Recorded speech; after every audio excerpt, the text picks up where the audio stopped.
السلام عليكم ورحمة الله وبركاته. تخيل معايا تسكن في واحد الدار اللي غتكون كتخلص ليها الكرا ديالها بحالك بحال كاع الناس، ولكن في الأخير هاد الدار غتولي ديالك. واش هذا مجرد حلم أولا غير هضرة اللي كتقال في فيسبوك، أو هو برنامج حقيقي اللي دايراه الدولة المغربية؟ مرحبا بكم معنا في حلقة جديدة على قناة واش في خبارك. إلا كنتي واحد من الناس اللي باغي يشري الدار ولكن كيخاف من الكريدي أولا كيرفض يتعامل مع البنوك في الملفات ديال الكريدي، أولا كيجيه الثمن ديال الشراء طالع وما كيلقاش ليه الحل. فهاد الفيديو غادي نهضروا فيه على واحد الموضوع اللي كيسولوا عليه الناس وبزاف خاصة في المغرب مؤخرا، اللي هو الكراء المفضي للتملك من عند الدولة مباشرة، واللي فيه غادي نجاوبوك بلا لف بلا دوران على اشنا هو هاد الكراء المفضي للتملك، وشكون هما الناس اللي يقدروا يستافدوا منه، وباش من شروط.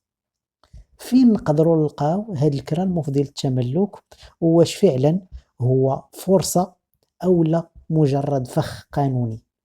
وخليك معايا حتى الأخير، حيت في الأخير غادي نعطيك نصائح ذهبية ما كيهضروش عليها بزاف في اليوتيوب. أول حاجة نبداو بها هو نعرفوا بعدا اشنا هو هاد الكراء اللي كيفضي للتملك.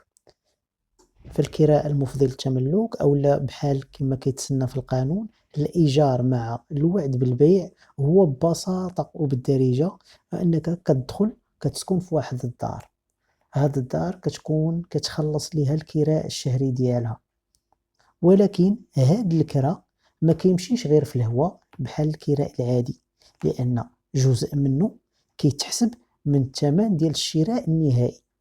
يعني ماشي بحال الكرا العادي، وماشي حتى هو بحال الكريدي ديال البنكة، هو واحد الحل اللي كيكون وسط، خصوصا بالنسبة للناس اللي ما عندهمش فلوس ديال التسبيق، أولا الدخل ديالهم كيكون محدود وما كيسمحش ليهم أنهم يحصلوا على الكريدي ديال البنكة، أولا كذلك الناس اللي كيكونوا باغيين وقت باش يرتبوا الوضعية ديالهم المالية عاد يقدروا ياخدوا الدار ديالهم.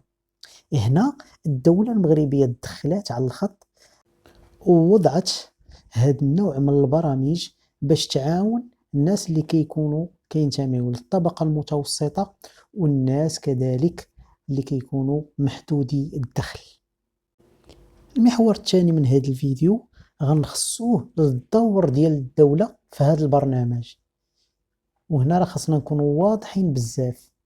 الدولة راه ما كتبيعش مباشرة للناس بحال شي وكالة عقارية، ولكن دورها كيتجلى في توفير واحد الإطار قانوني وتشجيع المنعشين العقاريين على إتمام أو الدخول في بحال هاد البرامج، أحيانا عبر مؤسسات عمومية أو لا شبه عمومية بحال المشاريع ديال السكن الاجتماعي أو السكن المتوسط. بطريقة أخرى الدولة في هذا البرنامج كيكون الدور ديالها هو أنها كتراقب، كتحدد الشروط، وكتحمي الناس اللي مستفيدة منه قانونيا. غير حنا راه خاصنا نديرو واحد الفرق بين البرامج اللي كتكون مدعومة من الدولة وبين الناس اللي كيكونوا غير نصابة ودايرين إعلان وكيستعملوا فيه اسم الدولة، وهاد النقطة هادي مازال نهضروا عليها في المحاور الجاية. المحور الثالث غنخصوه لشكون هما الناس اللي يقدروا يستافدوا من هذا البرنامج، وهذا راه من أهم الأسئلة اللي كيطرحوا الناس كاملين. بصفة عامة الاستفادة كتكون للناس اللي ما عندهمش سكن رئيسي، الدخل ديالهم كيكون محدود أو متوسط، وكيكونوا خدامين سواء في القطاع العام أو في القطاع الخاص، مع توفر القدرة على أنهم يخلصوا الكراء الشهري ديالهم بانتظام. كاين بعض البرامج اللي كتطلب أو اللي كيطلب من الناس أنهم يدليو فيها بشهادة الأجرة بالتصريح بالشرف أنهم ما كيتوفروش على ملك، يعني ما كيملكوش دار أخرى، وكذلك التزام كتابي بالشراء في الأخير ديال المدة.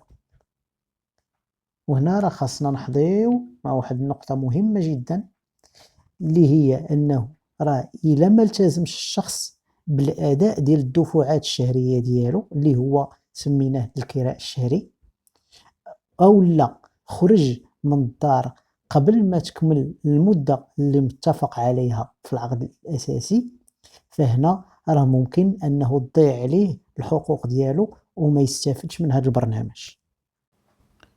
المحور الرابع غنشوفو فيه فين نقدروا نلقاو هاد الكرا المفضي للتملك. في الوقت الحالي هاد النوع من البرامج ماشي منتشر في المغرب كامل وماشي بنفس القوة، حيت حنا أغلبية غنلقاوه في أكثر في المدن الكبرى وفي المشاريع الجديدة وفي المناطق اللي كتعرف واحد التوسع عمراني كبير. مثال غنلقاو في الضواحي ديال الدار البيضاء، الرباط، سلا، طنجة، فاس، وفي مراكش في بعض المشاريع. ولكن كيف ما سبق وشرنا راه ماشي أي إعلان لقيناه في فيسبوك أو لا على اليوتيوب راه كيكون إعلان رسمي.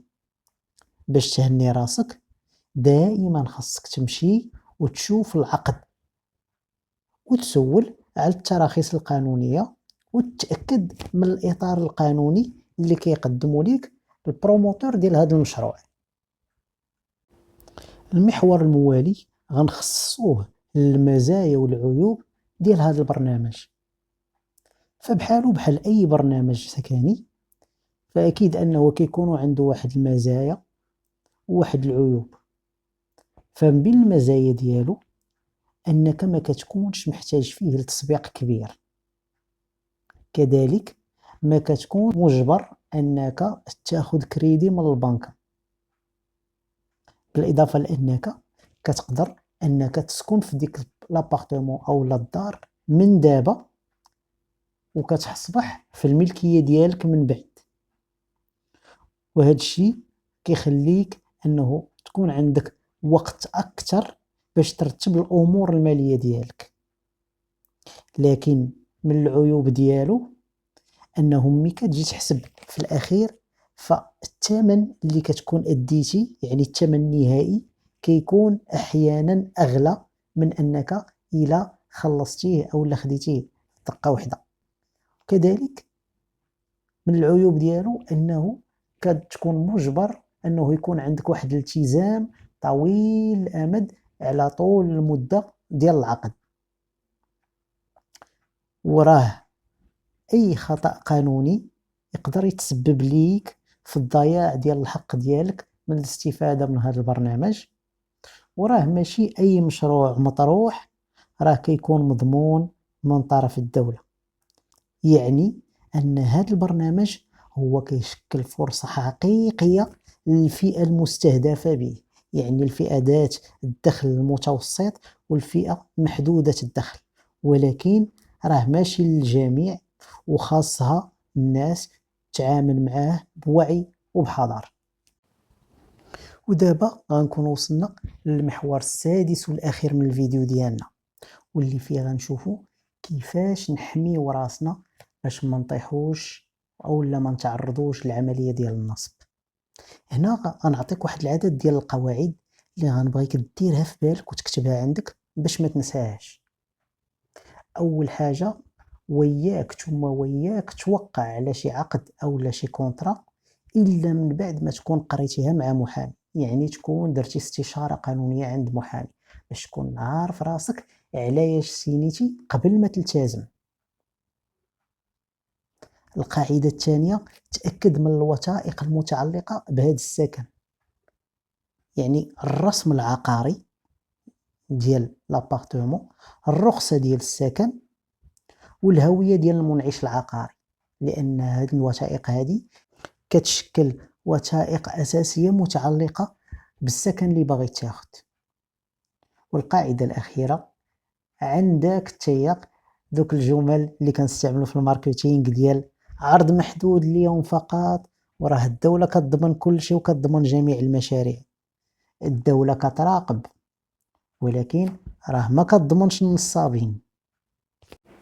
وفي الختام وكخلاصة لكاع هاد الأمور اللي شفنا، فالكراء المفضي للتملك اللي دارتو لينا الدولة في المغرب ما كيشكلش وهم، وهو في نفس الوقت ماشي حل سحري، هو فرصة ذكية، ولكن إلا عرفنا نتعاملوا معها بوعي، إلا استعملناه بالطريقة الصحيحة غيمكننا أننا نبدلوا حياتنا ونتملكوا دارنا بلا ما نتعاملوا مع بنوك، بلا ما نخلصوا فوائد زايدة. ودابا نبغيكم تقولوا لي في التعليقات واش باغيين تستافدوا من هذا البرنامج، وشنا هو السؤال اللي متعلق به وباقي محيركم. وما تنساوش ديروا لينا لايك وتفعلوا الجرس باش يوصلكم كل جديد في العقار بالمغرب، ونضربوا لكم موعد في لقاء جديد على قناتكم واش في اخبارك. السلام عليكم ورحمة الله وبركاته.